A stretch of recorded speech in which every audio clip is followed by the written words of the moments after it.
সচরাচর নতুন সরকার এসে বাংলাদেশে বা অন্যান্য দেশে আমরা দেখি 100 দিনের একটা সময়সীমা নেই। তারেক রহমানের সরকার 180 দিন কেন নিল সেটি একটু বুঝতে চাই। এবং এই 180 দিনে প্রায় 1 কোটি লোকের কর্মসংস্থানের কথা আপনারা বলছেন, এইটা কতখানি বাস্তবসম্মত? 180 দিনে বলছি না, আমরা বলছি 18 মাসে। 18 মাসে আমরা আমাদের কি বলেছি আপনি দেখেন, 30টি দিন গেছে, 30 দিনে কিন্তু 30টি অর্জন হয়েছে। এবং এটা কিন্তু বিরোধীরাও, কারণ এগুলো হচ্ছে লিপিবদ্ধ করা এবং যে কথা তারা বলছে আমরা তার সলিউশন দিচ্ছি। এখন ডিজিটাল প্রকারে আমরা বলছি না যে মার্জিন অফ এরর হবে না, সব জায়গায় মার্জিন অফ এরর 5% 10%, হ্যাঁ, এটা তো গ্রহণযোগ্য, কিন্তু আমরা তাও করতে চাই না।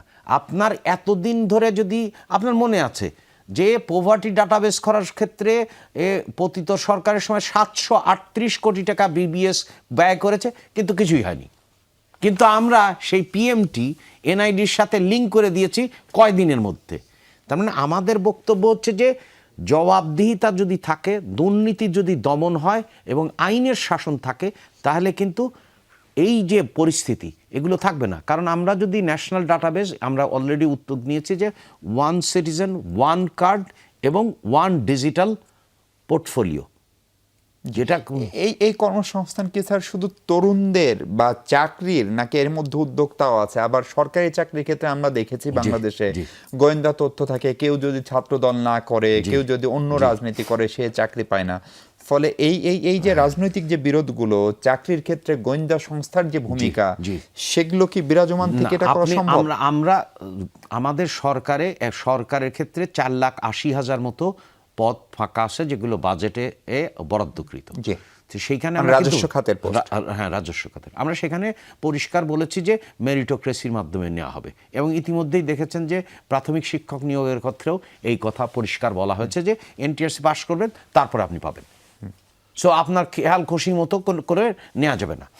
এবং সেই জন্য আমি বললাম যে বারবার আমি যদি ডিজিটাইজ করি, আমি যদি সিস্টেমাটাইজ করি, তাহলে কিন্তু এই অভিযোগগুলো আস্তে আস্তে চলে যাবে। আমাদের হচ্ছে যে আপনার যেটা আমরা বললাম যে আমরা যে মডেলের মাধ্যমে মনে করি যে এই কর্মসংস্থান অর্জন সম্ভব। আগেকার মডেল কি ছিল? আগেকার মডেল ছিল হচ্ছে ঋণ ঋণ ঋণ এবং ভোগ নির্ভর আপনার কর্মসংস্থানবিহীন এক ধরনের প্রবৃত্তি, এবং যা না প্রবৃত্তি তার চেয়ে বেশি কপচানো বেশি, তার চেয়ে বেশি বয়ান বেশি।